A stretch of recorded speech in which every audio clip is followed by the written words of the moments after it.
Shalom, nous allons étudier le Daf Samer Gimel dans Masechet Sanhedrin. Nous reprenons le dernier mot du Daf Samer Bet Amud Bet, Goufa, Amar Rabbi Ami. La Gemara reprend et détaille un enseignement qu'on a survolé dans le Daf précédent de Rabbi Ami. Zibé Arkita Vanisser Be'aile Mechad. Et donc Ravel Echad, celui qui a fait plusieurs actions différentes d'idolâtrie. Zibé qui a égorgé l'animal, Kiter qui a brûlé une partie de l'animal, Nisser qui a ajouter les liquides de libation comme le vin, en un seul oubli, c'est-à-dire qu'il a oublié tout cela, l'interdit d'Avodah Zara, et il a fait tout cela, il n'apportera qu'un seul korban. Amar Abaye Abaye nous dit là-dessus, Maïta Amad Rabbi Ami, quelle est la raison de Rabbi Ami? Amar Kra, cause du verset, Velot Avdem. C'est marqué, tu ne feras pas d'idole, tu ne te prosterneras pas, Velot Avdem, tu ne les serviras pas. Selon Abaye, ce dernier commandement qui a l'air finalement de ne répéter que de manière globale ce qu'on a vu précédemment, il vient nous apprendre finalement que toutes les avodot sont comprises dans une seule et même expression de l'ota avdem, ne pas les servir.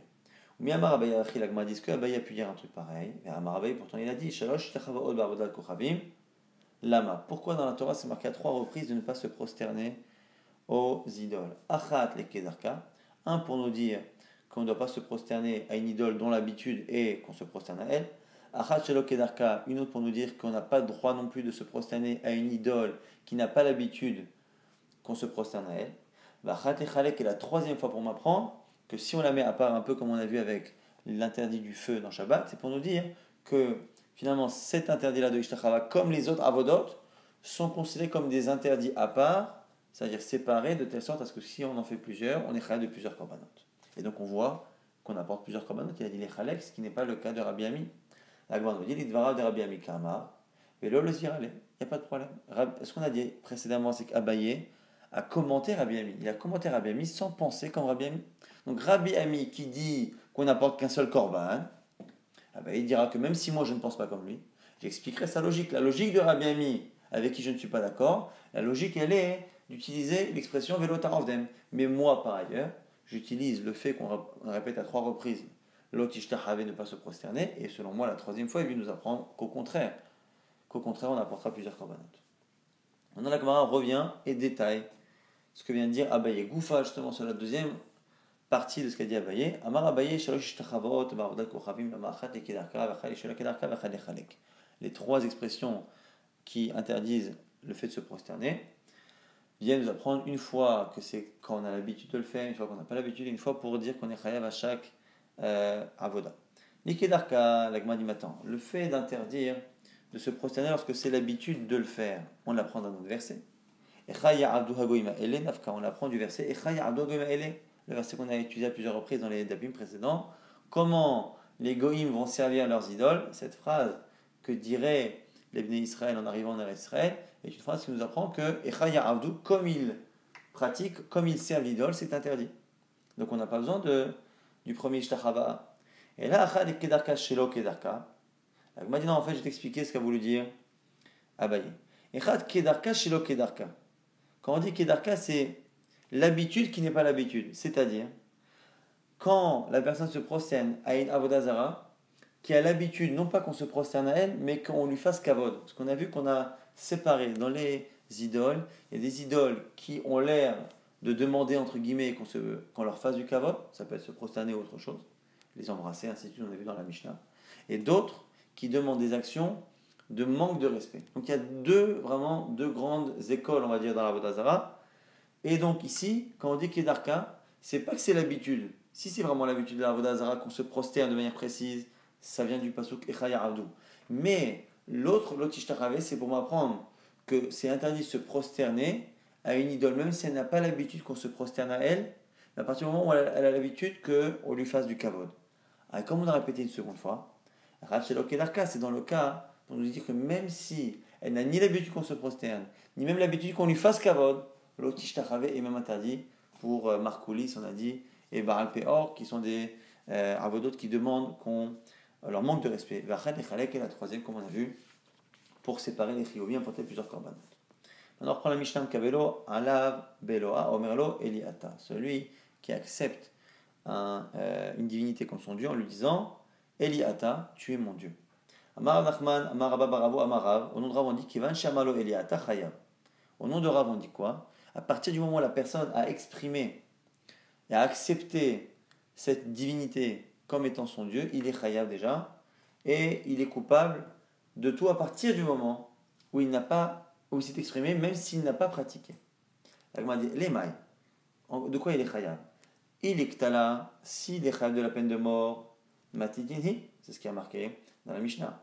Et là, les korban, comme Rav est un Amora, et Rav ne peut pas répéter ce qui a marqué dans la Mishnah, c'est déjà marqué dans la Mishnah que les chiyuvim, c'est dans tel et tel cas, et entre autres dans le cas de celui qui dit tu es mon Dieu. Et donc du coup, le chiyuv mita est déjà marqué dans la Mishnah. Quand Rav est un Amora et vient dire que celui qui s'exprime ainsi est chayav, c'est par élimination, pas dans un cas de chayav mita, mais dans un cas de chiyuv chata. Donc quelqu'un qui serait beshogeg et qui aurait dit Eliata, il est déjà chayav du korban. La Gemara nous dit que finalement cela, c'est indépendant de la marloquette qu'il y a avec Chachamim. Pourquoi? Ve'afilou les rabbanan, même selon Chachamim. La Gemara dit Ve'atania, c'est possible, pourtant c'est marqué Eno chayav, et là davar sheishbo ma'ase. Que normalement, un homme est chayav du korban khatat, qu'à partir du moment où il a fait un interdit de la Torah, dans lequel il y a une action qui se passe par une action. Kegon, exemple, ziboar, kitour, venisur, vishtachava, le fait, encore une fois, d'égorger, de brûler, de verser des libations ou de se prosterner. Et donc, du coup, on a l'impression que s'il n'y a pas d'action, ça ne fonctionne pas. Resh Lakish vient et dit Mantana, Ishtachava, qui a parlé de Ishtachava? C'est Rabbi Akivahi. Celui qui a dit justement ici que Ishtachava c'est interdit, c'est Rabbi Akiva qui estime qu'il n'y a pas besoin d'une action, même le fait de se prosterner c'est suffisant. On voit en tout cas que on a ici clairement du commentaire de Resh Lakish, on voit qu'il y a une marloquette. Que selon Rabbi Akiva, on peut être Hayaf Khatat même si on a fait un interdit de la Torah qui n'a pas d'action, comme Ishtachava, le fait de se prosterner n'est pas considéré ici comme une action. Mais ça a l'air d'être Rabbi Akiva, donc Chachamim par opposition demanderait une action. Et si le fait de se prosterner n'est pas considéré comme une action, le fait de parler non plus ne devrait pas l'être. On dit qu'Ikama Rav Nami, les Rabbi Akiva Kamar. Tu as raison. Ce que Rav a dit, il a dit selon la chita de Rabbi Akiva. La Gemara dit les Rabbi Akiva Pshita, Aïnou Megadef. La Gemara dit mais si c'est Rabbi Akiva, c'est évident.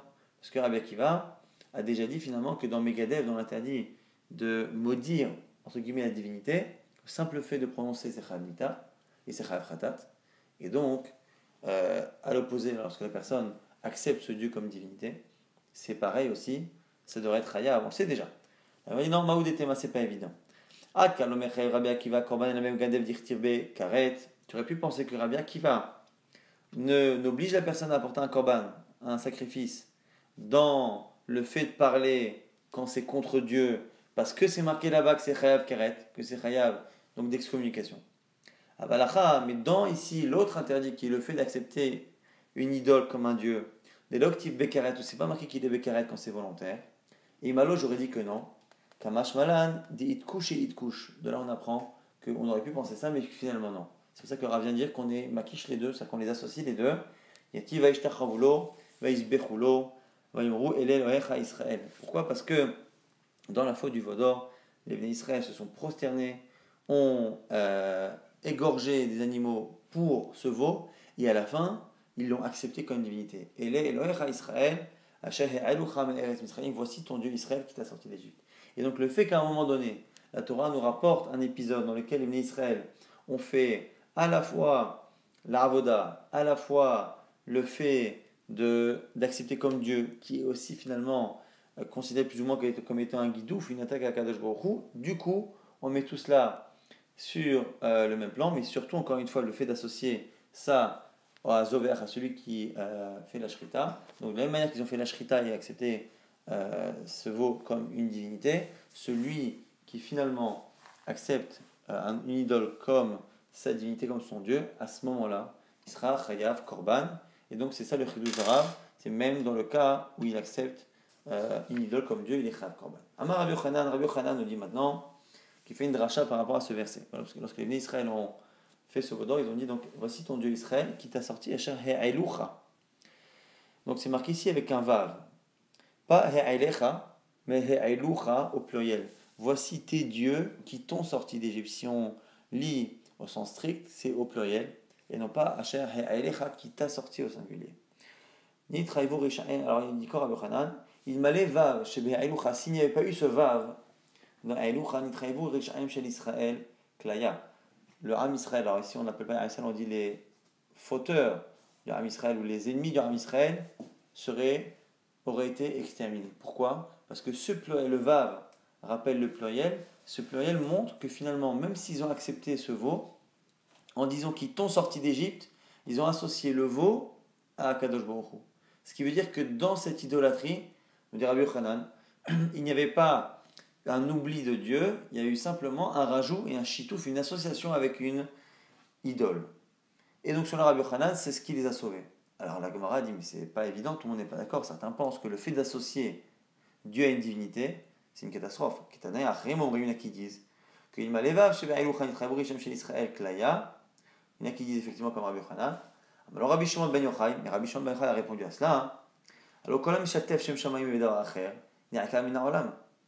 Rabbi Shimon ben Yochai dit que tout celui qui associe Dieu, le nom du ciel, donc à autre chose, donc à une idole, ni'aka min ha'olam, il doit être déraciné du monde. Shnema bilti lachem levado, quand c'est marqué dans le verset là-bas, zover la Elohim horam, bilti lachem levado, tout doit être que pour Hachem. Il faut avoir une exclusivité avec Dieu. Le fait de croire en Dieu et avec une idole, finalement, ne sauve rien. Donc c'est une marque loquette. Et là, ma talmud lomar, Hashem ha'elucha, shivu elohot arbe.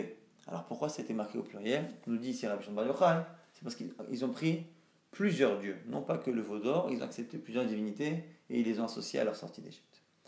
On prend la Mishnah Val Megadef, Amnashai, Amchabed, Amrabet. On avait dit que tout celui qui finalement embrasse, donne une marque de respect ou d'affection à une idole dont ce n'est pas l'habitude, c'est pas la voda précise, on dit que c'est assourd, mais qu'il n'est pas chayav mita, c'est simplement un lotarase. Et on avait dit également pour celui qui a fait un éder, qui fait un vœu ou qui jure par le nom d'une idole, là aussi c'est un lotarase sans chiyuv korban. Kata Rabdimi Amar Rabbi Elazar. Lorsque Rabdimi est venu en Bavel, il a cité Rabbi Elazar, il a dit Al kulam loke chutz mianoda bishmo v'amkeyem bishmo. De tous les cas qu'on a cités dans la Mishnah, on a dit que c'était un lotarase, et dans tous les cas où justement il n'y a pas de chiyuv chata de chiyuv korban, la personne recevra les 39 coups qui sont réservés à celui qui transgresse un interdit de la Torah. Si c'est un interdit de la Torah plus grave, la sanction plus grave de chiyuv mita va annuler ces 39 coups. Celui qui transgresse un interdit de la Torah et qui ne reçoit pas justement la punition la plus grave, recevra tout de même les 39 coups. Maïshna nodabishmo bamkaim bishmo, delolake, la Gemara ne comprend pas la distinction qu'il y a dans l'enseignement de Rabbi Elazar. Pourquoi faire la différence entre celui qui fait un éder ou celui qui jure? Pourquoi il ne reçoit pas? On a dit, c'est logique, ça on comprend. Parce que c'est une action sur laquelle il n'y a pas, enfin c'est un interdit dans lequel il n'y a pas d'action, puisque c'est fait par la parole. Et donc, c'est pour ça qu'il n'est pas loqué. Alors les autres, anenami, les autres, le fait d'embrasser, le fait de respecter, le fait de nettoyer, le fait d'habiller ses idoles, ça devrait ne pas entraîner la sanction de Malkout pour une autre raison, mais qui est aussi indiscutable, c'est ce que ça rentre dans la catégorie de ce qu'on appelle lave chez Bichlalot. Un lave, un interdit qui est composé de plusieurs interdits. Ici, tous les interdits de faire du kavod, d'accorder du respect ou de l'amour, une marque d'affection à une idole, c'est un seul et même interdit, mais qui peut se représenter de plusieurs manières. Et donc, c'est là chez Bichalot. Et ça aussi, on ne peut pas appliquer le malkout. Donc, la m'a dit, je ne comprends pas. Si tu appliques les principes classiques, à ce moment-là, de la même manière que tu ne donnes pas malkout à un lave sans action, tu ne donnes pas malkout à un lave qui est inclus dans la chez Bichalot. Détania, dont c'est une braïta, d'où sait-on que quelqu'un qui mange un animal alors que l'animal est en train d'agoniser, n'est pas mort, il est en train d'agoniser. C'est un verset qui va être ici utilisé pour apprendre plusieurs halachot. Vous ne mangerez pas sur le sang. Donc là ici c'est le fait de ne pas manger alors que l'animal est en train d'agoniser. D'abord, autre explication. C'est par rapport au korbanot. Ne consommez pas le korban tant que le sang du korban est encore dans un ustensile, c'est-à-dire qu'il n'a pas été projeté sur le feu du misbéach. Rabbi Dosson et Rabbi Sa rajoute d'où sait-on que la serouda qui suit normalement l'enterrement de quelqu'un, C'est ce qu'on appelle Seudat Avra'a, que l'on fait aujourd'hui pour les endeuillés, qu'on a toujours fait pour les endeuillés. D'où sait-on qu'on ne la fait pas lorsque le défunt a été mis à mort par un beddin, dont on le sait, l'otochelu al-hadam.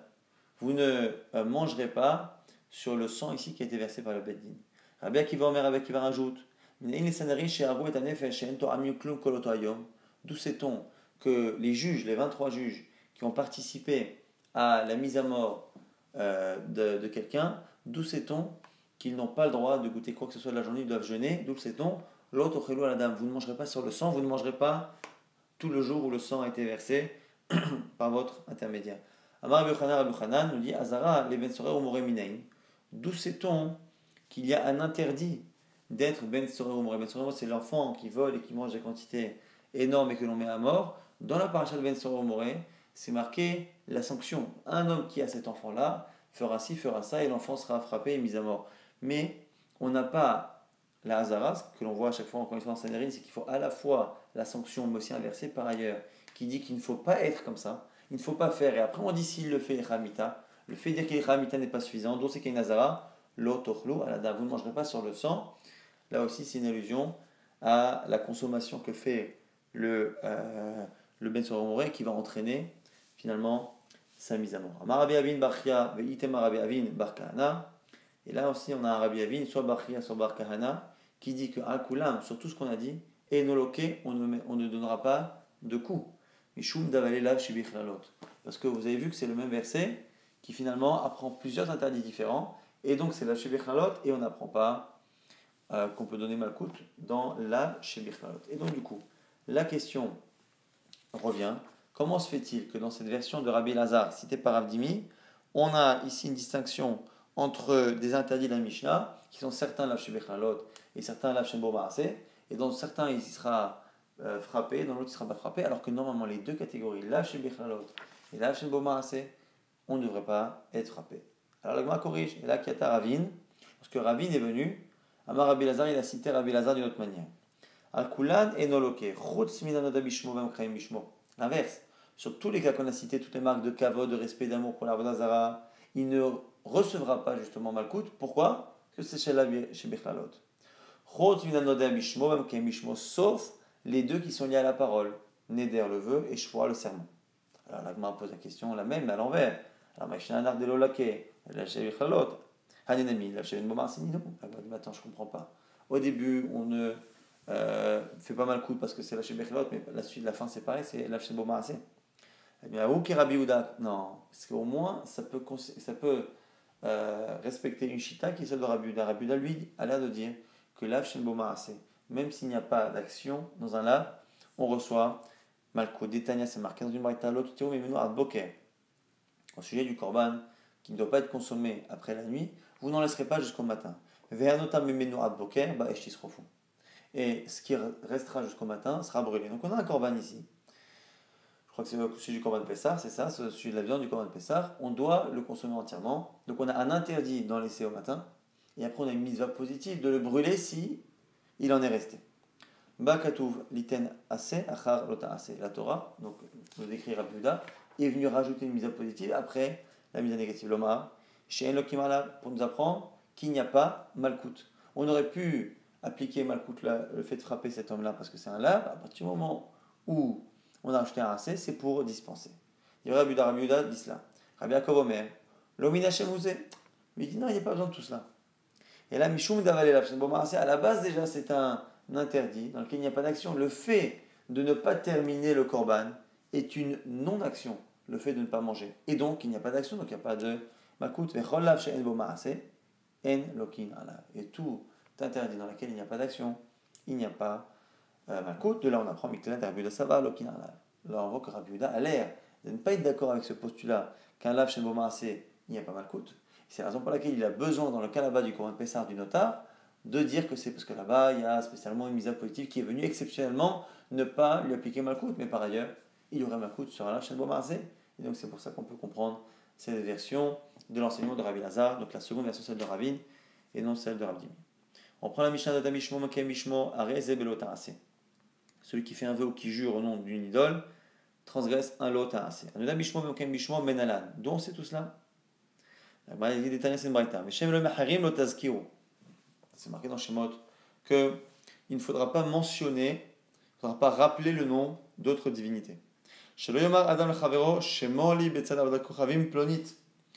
Premier exemple, c'est celui qui utilise dans sa parole, qui profite du nom d'une avodah zara pour se faire comprendre. Donc c'est pas qu'il la mentionne pour rien, c'est qu'il l'utilise comme un moyen de se faire comprendre.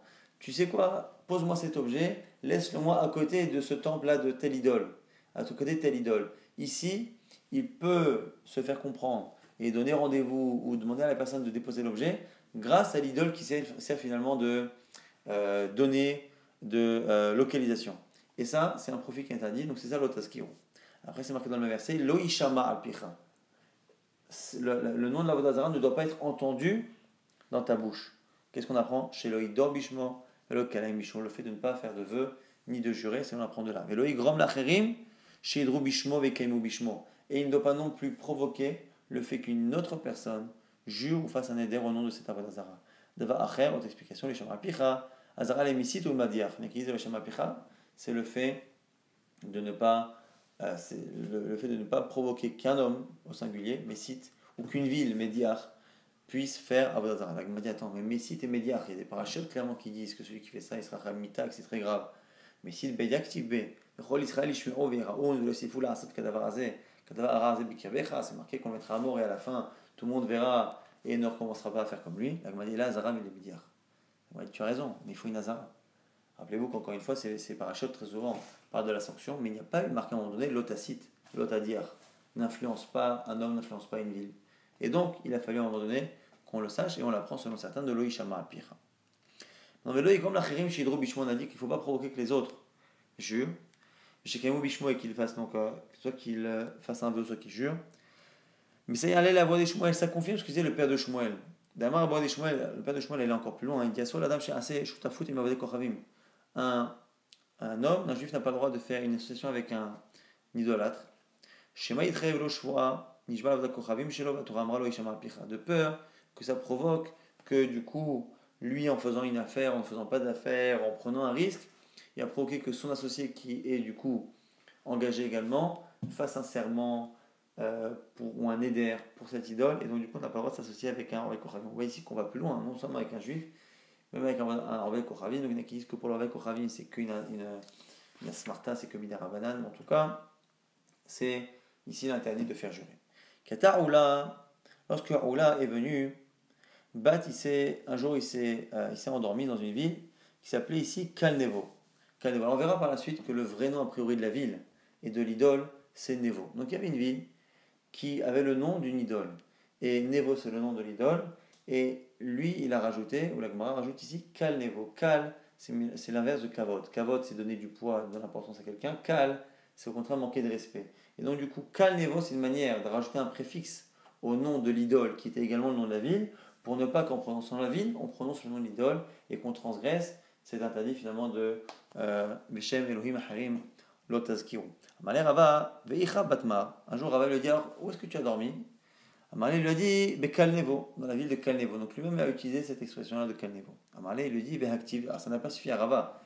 Il lui dit Veshem Elohim Harim Lotazkiru. C'est marqué qu'on n'a pas le droit de mentionner le nom. Et là en plus, tu m'informes sur la question que je te pose grâce au nom de cette idole, qui est le nom de la ville. Amalé lui dit Achir Rabbi Yochanan. Rabbi Yochanan a dit Kol Avodat Kochavim Aketova Batora Muta Laskir Shema. Toute avodah zara, toute idole qui finalement a été mentionnée dans la Torah, on a le droit nous-mêmes de la prononcer. Veha echaktiva, et où c'est marqué Nevo, dirtiv, kara belkores Nevo. Là-bas, ça parle de cette idole qui est Nevo. On va expliquer le verset tout de suite. Kara, elle s'est accroupie, belkores, comme si elle faisait ses besoins. Nevo, on parle ici de l'idole de Nevo. Et donc, on voit que c'était mentionné. Et selon Rabbi Yochanan, à partir du moment où la Torah l'a dit, et donc nous-mêmes, quand on va lire la Torah, on est obligé de le mentionner, il n'y a plus l'interdit de Elohim Haim lo Ishama Picha. Veilo Ktivalo, l'agma dit quoi? Ça veut dire qu'on n'a pas le droit de mentionner toutes les autres? Ça paraît étonnant. Mativra Meshacha objecte en disant quoi? Ra'a Achat Meruba Keshalosh. Shehi Kemegadion le Shilo. On nous dit celui qui voit ici un écoulement de Zav. Lorsqu'un homme ou une femme a un écoulement, là ici on parle en l'occurrence d'un homme, que la manière de fixer l'halakha est différente pour un homme. Lorsqu'un homme a un écoulement, et on parle donc du coup un écoulement qui se suit, donc on a 3 écoulements, et on dit le temps de l'écoulement, c'est le temps de voyager de la ville de Gadion à Shiloh. Shiloh, c'est là où il y avait le Mishkan Shiloh. Gadion, par contre, c'est une ville qui porte le nom d'une idole. Chez Einshtet Vilot ou Shnei Sefugin, à Rezezab, Gamour, et on nous explique que le temps, finalement, c'est l'équivalent de 2 douches et de 2 sefugin, de 2 moments où on se sèche, en tout cas, quoi qu'il arrive. Rezezab Gamour, c'est un zav parce qu'il a vu 3 fois, et le temps de, et la première manière qu'on a de donner une information sur ce temps, c'est le voyage d'une ville à une autre, et la ville consiste, c'est une ville à qui a priori n'est pas mentionnée. La Gemara dit alors, Amaravida lui dit non, c'est marqué en fait, Gadion, c'est la même idole que Gad, et Gad est mentionné. Gadami Mirtapti dirtiv, Aochim la Gad Shulchan, ceux qui dressaient une table pour cette idole qu'on appelait Gad, Gad c'est Gadion, et donc du coup, comme c'est mentionné dans la Torah, on peut la mentionner. Amar Anachman nous dit, Kol Letzanuta Asira Chutz me Letzanuta Davoda Kochavim, les Sharia. La moquerie, toute moquerie est interdite par la Torah, sauf le fait de se moquer des idoles. Pourquoi dire-t-il? On voit que la Torah elle-même le fait. Sharia, là-bas c'est marqué dans le prophète, Kara Bel Kores Nevo. Que là-bas, Kara Bel, donc là-bas il a baissé, plié ses genoux, Kores, et il a commencé à faire ses besoins, Nevo. Et on lit là-dessus, c'est quoi là-bas? C'est quoi l'explication? On explique là-bas qu'en fait, pour se moquer de cette idole, il a dit que cette idole, quand elle a envie de faire ses besoins, elle n'a même pas le temps de s'asseoir, que finalement, elle n'arrive pas à gérer ses sphincters. Donc ça, c'est la preuve qu'on a le droit de se moquer des idoles. Urti, c'est marqué dans un autre verset, encore une fois, Diberou les Aiglot Bet Aven, là-bas on parle des Agalot, donc des génisses, des veaux, que l'on a pris, que Sanheriv a pris, qui étaient des Aiglot de Bet Aven, de la ville de Bet Aven, qui était prévue pour faire Avodah Zarah. Il y a Guru Shechan Shomron, on dit qu'il doit s'inquiéter les habitants de Shomron, qui aval alav amo. Parce que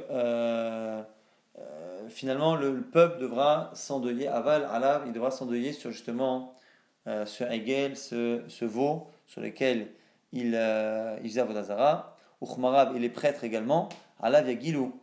On dit là-bas que, a priori, les Khmarav yagilou vont se réjouir, al kevodo ki gala mimeno, sur son kavod qui a été exilé. Alors pourquoi ils vont se réjouir les Komrim? La Gemara dit Atikrou kevodo est là. Kevodo, c'est pas kevodo le kavod, mais kevodo son poids, parce que les intestins de cette Avodah Zarah étaient tellement lourds que du coup les pauvres, les Komrim, les prêtres devaient porter le poids de ça. Donc c'est une manière encore une fois d'être mésalzel, de manquer de respect, de se moquer de ces idoles qui est autorisé.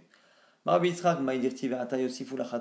maintenant, la Gemara va terminer le daf en rappelant certaines coutumes des idolâtres. Après, on va essayer d'expliquer quels étaient les animaux que certains peuples avaient tendance à idolâtrer, des peuples qui sont cités très souvent dans le Nar, puisque c'est ceux-là qu'on a le droit de citer et d'étudier. On nous dit là-bas que maintenant, ils vont encore plus fauter dans la Avodah Zarah. Et ils font des idoles, mikaspam, kidvunam atzabim. On dit là-bas, ils font avec leur argent, ils font la forme justement de leurs idoles. Maï kidvunam atzabim, qu'est-ce que ça veut dire ici en dracha? Mais la mère, shekolechad vechad asadmut irato, umanicha vekiso. Pour nous dire là-bas que tvunat atzabim, justement la forme qu'il donnait, c'est qu'il faisait une forme de cette idole, manicha vekiso, qu'il a laissé dans leur poche. Lorsqu'il mentionnait le nom de son idole, il la sortait de la poche, la version portable, et il l'embrassait et il l'enlaçait. Maïzofre Adam Hagalim Ishakun. Il y a un verset là-bas dans le Shéa qui dit Zofre Adam. Alors Zover, c'est celui qui égorge. Si on dit Zofre Adam, c'est les hommes qui égorgent, ou ceux qui égorgent les hommes plutôt. Hagalim Ishakun. Les veaux vont finalement boire de cela. Alors, ça veut dire quoi? 2 explications. Amar Yitzchak, Yitzchak nous dit des Rabbi Ami. Le Beth Rabbi Ami disait Shayu mesharta avodat kochavim notnim ainehem beva'alei mamon. Les prêtres de l'Avodah Zarah voulaient récupérer l'argent des riches. Donc c'était des gourous qui voulaient prendre leur argent. Alors qu'est-ce qu'ils faisaient? Umarivim et agalim, ils affamaient les veaux qui étaient donc les idoles. Verosim demut atzavim, et ils faisaient des représentations de photos, de dessins et de représentations même de statues des gens riches dont il convoitait les biens. Et quand il leur donnait à manger, il mettait la photo du bonhomme pour que l'animal s'attache à cette personne et associe le fait de manger alors qu'il était affamé au visage de cette personne qui était riche. Et après, c'est Inotam la route, il sortait les animaux à l'extérieur, devant tout le peuple. Kevan Shiraotan, dès que l'animal voyait le riche, Ratzin Acharem, qu'il était affamé, il courait vers lui, parce que pour lui, c'était celui qui lui donnait à manger. Et l'animal venait comme ça se coller à la personne pour demander à manger. Omrimlo, et à ce moment-là, les prêtres disaient aux riches, Avoda Kochavim Hafez Becha, le Dieu te souhaite, veut de toi, Yavo Veizbach Asmolo, que notre cher ami vienne se sacrifier pour l'animal, et donc du coup on tuait le riche, et les prêtres se partageaient le butin. Rava dit non, si c'était cela, on aurait dû normalement enseigner différemment. Haïzofre Adam Agalim Ishakun, c'est pas ça le verset qu'on aurait dû dire. C'est Agalim Ishakun Isboach Adam, que les veaux vont boire justement le sang de ceux qui ont été sacrifiés par les hommes. Et là, Rava dit une autre explication que la Zoveachet Beno Lavdal Kochavim, Omerlo, Doron Gadol écrive Lo, Yavo Veishak Lo. Que là-bas, c'est que celui qui donnait son fils à l'Avodazara, donc c'est ça Zofre Adam, on disait il a fait un grand cadeau, viens et on l'embrasse et il embrasse l'Avodazara, donc il y avait comme ça une sorte d'encouragement postérieur à sacrifier ses enfants. Amar Vida Marav, Ben Shebavel Asu et Sukkot Benot. On dit là-bas dans Menachim que les gens de Babel faisaient l'Avodazara de ce qu'on appelle Sukkot Benot. Au Maïnihu, c'est quoi? Tarnégolet, c'est une poule. Alors pourquoi Sukkot Benot? Les commentaires disent que Sukkot, Mishon servi, à noter la servi vina. Alors dans servi, le sin peut se remplacer par un samer, c'est très souvent le cas dans la Torah. Et donc Sukkot, samer, kaf, vav, ça se transforme en sin, kaf, vav. Et donc c'est servi, c'est le tarnégol, c'est donc le coq ou la poule. Ici en l'occurrence la poule, parce que c'est marqué Benot avec ses filles, ses enfants. Donc c'était l'image d'une poule avec ses enfants. Un tchikout et les gens de Kout, d'où viennent les Koutim, Asou et Nergal, ils faisaient l'avodatar de Nergal. Maniou, c'est quoi? Tarnégol, c'est un coq. Anche Chamat Asou et Hashima, les gens de Chamat faisaient Hashima. Maniou, Bachakaha. C'est quoi? C'est l'image d'une chèvre. Ve'ha'avim, Asou Nivchaz, ve'et Tartak. Et donc les gens là-bas de Avim faisaient Nivchaz et Tartak, les deux avodazara. Maniou, c'est quoi? Kelev et Chamor, le chien, et le Chamor, l'âne. Ve Asarpavim, Sorfim et Benehem. Donc on a ici les Sparvim qui brûlaient leurs fils, Baesh, dans le feu, Ladra Melech, Va'ana Melech, Elohe Sparvayim. Donc aux deux divinités qui étaient donc Adramelech et Anamelech, c'est quoi? Manihu, Apered Vehasus. C'est la mule et le cheval. Et pourquoi ici Adramelech, d'Adale les marais Beteina. Adramelech, parce que il fait plaisir à son roi, donc à son maître, en lui portant le poids. Et Anamelech, d'Adale les marais Bekrava. Et Anamelech, parce que le cheval répond à son maître. Quand il répond à son maître dans la guerre, lorsque la personne peut poursuivre ou s'enfuir grâce à la rapidité du cheval. On nous dit que même Chizkia, le père de Chizkia Mechila, donc Achaz, le père de Chizkia, qui était un roi d'Avodazara, a voulu sacrifier Chizkia qui allait être un roi tzaddik et le sacrifier pour une idole. Et là, chez Sachato Imo, Salamandra, que sa mère lui a enduit le corps d'une sorte de revêtement qui venait d'un animal qui, on appelle ici Salamandra, qui a l'air de supporter la chaleur du feu, et donc il a été sauvé grâce à sa mère. On dira que les bénis Israël ont toujours su que la Vodazara ne valait rien, n'existait pas. Simplement, ils se sont servis de cette Vodazara pour s'autoriser les relations interdites de manière officielle. Pour ne pas le faire en cachette, le faire officiellement, ils ont fait semblant d'accepter cette idole. L'agma objecte, c'est marqué là-bas, dans le verset dans Yermia, c'est marqué que que leur sacrifice qu'ils faisaient, ils le faisaient avec un amour, comme s'ils mentionnaient leurs enfants. C'est-à-dire qu'il y avait un rapport avec l'Avodazara d'amour comme avec ses propres enfants. Donc ça paraît contradictoire avec ce que dit Rav, que Rav dit en fait c'était une hypocrisie pour transgresser la Torah, spécialement les relations interdites. Bah, Rabbi Lazar nous dit qu'Adam Sheshlo Gargoim, Albeno, on a pu commenter en disant là-bas que ils avaient le même amour et le même manque comme quelqu'un dont le fils lui manque lorsqu'il ne le voit pas. La Gemara nous explique, Bata David Koubé, que selon Rav, il faudrait dire, selon Rav, qu'en fait ça dépend à quel moment. Ils n'ont commencé, nous dit Rav, à pratiquer l'idolâtrie que pour s'interdire cette chose-là, mais à force de le faire, ils ont commencé à prendre et à avoir de l'affection pour ces coutumes, cette idole, ainsi de suite. Donc c'est pour ça qu'à la fin, c'était Kisgorben et Hemis Bechota, alors qu'au début, c'était finalement simplement pour s'autoriser la riotte.